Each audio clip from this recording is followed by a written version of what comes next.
Genetically modified फल, विज्ञान का एक अनोखा तोहफा।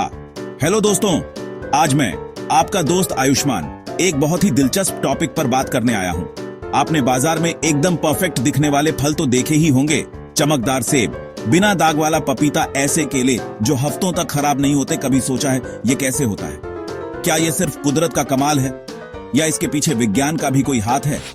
तो चलिए आज इसी राज से पर्दा उठाते हैं। हम बात कर रहे हैं जेनेटिकली मॉडिफाइड यानी जीएम फलों की।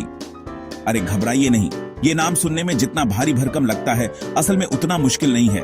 ठीक वैसे ही जैसे हम अपने फोन को नए फीचर्स के साथ अपडेट करते हैं, ये वो फल हैं जिनके डीएनए में वैज्ञानिकों ने थोड़ा सा बदलाव किया है। ये हर जीव की एक तरह की रेसिपी बुक होती है। आने वाले सेक्शन में हम जानेंगे कि ये फल आखिर बनते कैसे हैं, तो मेरे साथ बने रहिए। तो दोस्तों, अब आपके मन में यह सवाल जरूर आ रहा होगा कि वैज्ञानिक आखिर फलों के डीएनए में ये बदलाव करते कैसे हैं?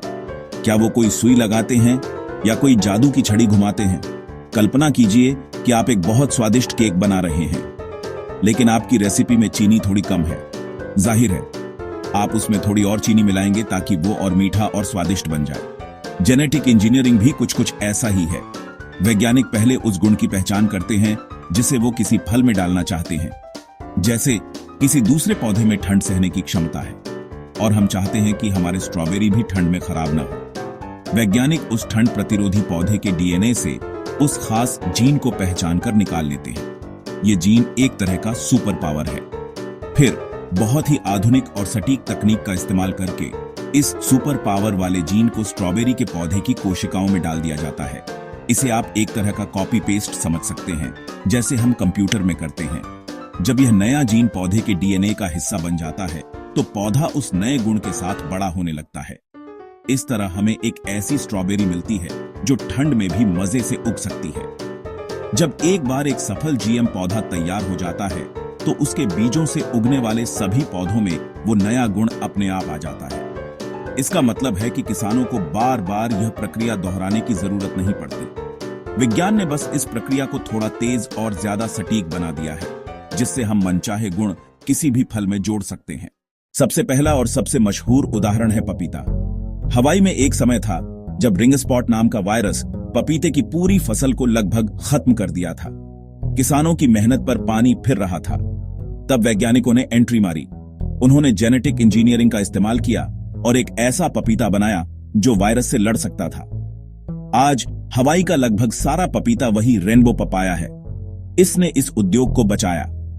अगला नंबर आता है सेब का। सेब कटने के थोड़े बाद भूरा होने लगता है, ब्राउनिंग। वैज्ञानिकों ने आर्कटिक एप्पल बनाया। कटने के बाद घंटों तक भूरा नहीं होता। अब आप बिना टेंशन के बच्चों को लंच बॉक्स में कटा सेब दे सकते हैं। केले की कहानी भी दिलचस्प है। केला बहुत पसंद किया जाता है, पर पनामा डिजीज नाम का फंगस खतरा है। वैज्ञानिक जीएम केले बना रहे हैं जो बीमारी से लड़ सकें।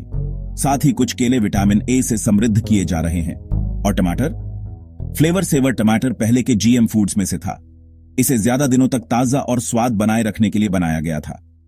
आज भी टमाटरों पर रिसर्च जारी है, रोग प्रतिरोधी और अधिक पोषक तत्वों वाले टमाटर के लिए। ये उदाहरण दिखाते हैं कि जेनेटिक इंजीनियरिंग हमारी रसोई में आ रही है और हमें इसके बारे में जानना जरूरी है। दोस्तों, जैसा कि हर सिक्के के दो पहलू होते हैं, वैसे ही जीएम फलों के भी फायदे हैं तो कुछ चिंताएं भी हैं। सबसे बड़ा फायदा है बीमारियों से बचाव। जैसा कि हमने पपीते के मामले में देखा, जीएम तकनीक फसलों को खतरनाक वायरस से बचा सकती है। इसका मतलब है कि किसानों को कम कीटनाशकों का इस्तेमाल करना पड़ेगा, जो हमारी सेहत के लिए अच्छा है और पर्यावरण के लिए अच्छा है। जब कीटनाशक कम होंगे तो मिट्टी कम प्रदूषित होगी। दूसरा बड़ा फायदा है बेहतर पोषण। वैज्ञानिक फलों में जरूरी विटामिन की मात्रा बढ़ा सकते हैं। इसके अलावा जीएम तकनीक से फलों की शेल्फ लाइफ भी बढ़ाई जा सकती है। इसका मतलब है कि फल जल्दी खराब नहीं होंगे, जिससे बर्बादी कम होगी।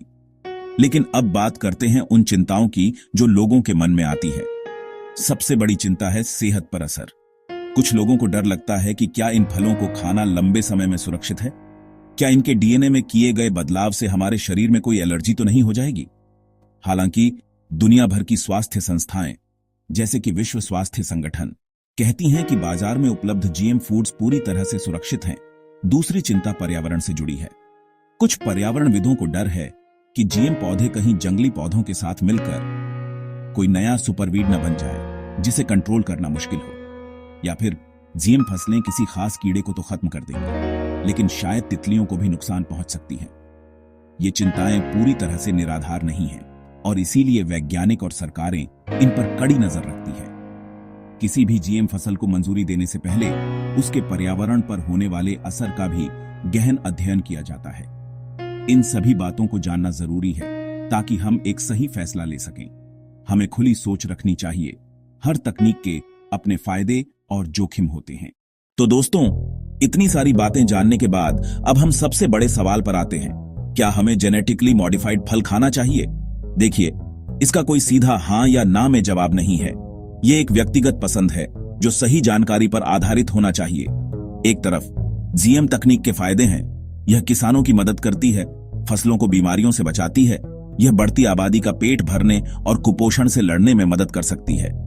दूसरी तरफ लोगों की स्वास्थ्य और पर्यावरण से जुड़ी चिंताएं भी जायज हैं। किसी भी नई तकनीक को लेकर सवाल उठना स्वाभाविक है।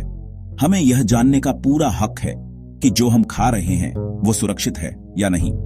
अच्छी बात यह है कि हर देश में सख्त रेगुलेटरी सिस्टम होता है जो जीएम फूड्स की गहन जांच करता है। कोई भी जीएम प्रोडक्ट सालों की टेस्टिंग और सुरक्षा जांच के बिना बाजार में नहीं आ सकता। मेरा मानना है कि हमें डरने की बजाय जागरूक बनने की जरूरत है। हमें विज्ञान पर भरोसा करना चाहिए, लेकिन साथ ही सवाल भी पूछने चाहिए। अगर आप किसी प्रोडक्ट को लेकर निश्चित नहीं हैं, तो उसके लेबल को पढ़ें।